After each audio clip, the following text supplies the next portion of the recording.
नमस्कार दोस्तों। दोस्तों, कोल इंडिया इन्होंने अपने क्वार्टर 3 के नंबर पेश कर दिए हैं। वीडियो को अंत तक देखिएगा क्योंकि कंपनी ने एक बहुत ही अच्छा डिविडेंड भी दिया है। तो देखते हैं कैसे रहे नंबर। सबसे पहले देखिए नंबर्स करोड़ में है, ज़्यादा परेशानी नहीं होनी चाहिए। सबसे पहले रेवेन्यू फ्रॉम ऑपरेशन में सेल्स में देखते हैं 32,358 करोड़। एक साल पहले 33,011 करोड़ था। बात करें अदर ऑपरेटिंग इनकम की 3,420 करोड़ रुपीस था। एक साल पहले 3,142 करोड़ था। आप इन दोनों को जोड़ लेंगे तो टोटल रेवेन्यू फ्रॉम ऑपरेशन आपका निकल के आएगा 35,779 करोड़ रुपीस। एक साल पहले 36,153 करोड़ था। यानी ईयर ऑन ईयर बेसिस पे आपको कमी देखने को मिल रही है। बात करें अदर इनकम की 2,143 करोड़ था, जो एक साल पहले 2,203 करोड़ रुपीस थी। आप इन सबको जोड़ लेंगे तो टोटल इनकम आपका निकल के आएगा 37,922 करोड़, जो एक साल पहले 38,357 करोड़ था।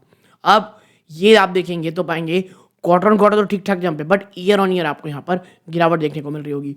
याद रखिएगा नंबर्स को ईयर ऑन ईयर बेस पे देखना है। अब क्या एक्सपेंसेस यानी खर्चों ने स्थिति संभाली या बिगाड़ी है, तो देखिए बात कर लेते हैं कॉस्ट ऑफ मटेरियल्स की। 2,874 करोड़ है, जो एक साल पहले 2,700 करोड़ थी। तो यहां पर आप देखेंगे तो ऑलमोस्ट 174 करोड़ रुपीस का आपको जंप देखने को मिल रहा है। अब बात कर रहे थे क्या इन्वेंट्रीज की। 593 करोड़ की पॉजिटिव इन्वेंट्री है, जो एक साल पहले 606 करोड़ की थी। अब एम्प्लॉय बेनिफिट एक्सपेंस देखेंगे 11,221 करोड़ रुपीस है, जो एक साल पहले 11,573 करोड़ थी। अब फाइनेंस कॉस्ट 225 करोड़ है, जो एक साल पहले 226.77 करोड़ था। अब डेप्रिसिएशन अमोर्टाइजेशन इम्पेयरमेंट एक्सपेंस देखेंगे 2,500 करोड़ से भी ऊपर है, जो एक साल पहले मात्र 1,722 करोड़ था। अब स्ट्रिपिंग एक्टिविटी एडजस्टमेंट 1,900 करोड़, याद रखिएगा ना, 1,912 करोड़ पॉजिटिव है, जो एक साल पहले मात्र 1,000 करोड़ था, 1,034 करोड़। यहां पर आपको फायदा दिखाई दे रहा है। अब कॉन्ट्रैक्चुअल एक्सपेंस 8,503 करोड़, एक साल पहले 7,245 करोड़, यानी यहां 1,000 रुपए बढ़ा, करोड़ बढ़ा। अब अदर एक्सपेंसेस देखेंगे 3,368 करोड़ है, जो एक साल पहले 3,304 करोड़ था। अब आप इन तमाम खर्चों को जोड़ लें तो टोटल एक्सपेंस आपका निकल आएगा कितना, 26,201 करोड़, जो एक साल पहले मात्र 25,132 करोड़ था। यानी इनकम में आपकी कमी है, लेकिन खर्चों में आपका बढ़ोतरी हुई है लगभग 1,1100 करोड़ का। और यही कारण है कि आपका प्रॉफिट या लॉस आप देखोगे 11,721 करोड़ रुपीस आया है, जो एक साल पहले 13,224 करोड़ था।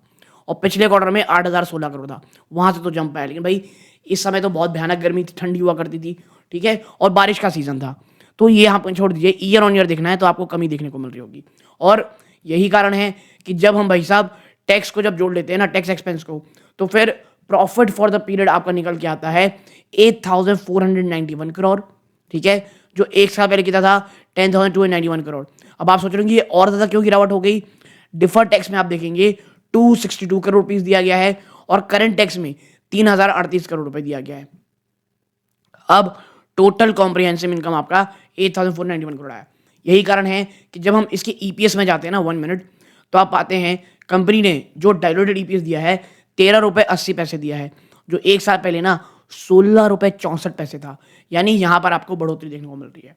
अब कंपनी ने अपने निवेशकों को डिविडेंड भी दिया है। जी हाँ, वो कितने का डिविडेंड है हम चलते हैं। देखिए बोर्ड ने कितना दिया है, सेकंड इंटरम डिविडेंड दिया है 5 रुपए 60 पैसे का, ठीक है। और कहा गया है कि भाई जो रिकॉर्ड डेट है वो फ्राइडे 31 जनवरी, यानी 31 जनवरी तक आपके पास कोल इंडिया का जो स्टॉक है वो आपके पोर्टफोलियो में होना चाहिए।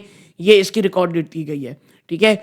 और कहा यह जा रहा है कि जो पेमेंट है ना सेकंड इंटरम डिविडेंड की, वो 26 फरवरी, जी हाँ 26 फरवरी तक पेमेंट हो जाएगी।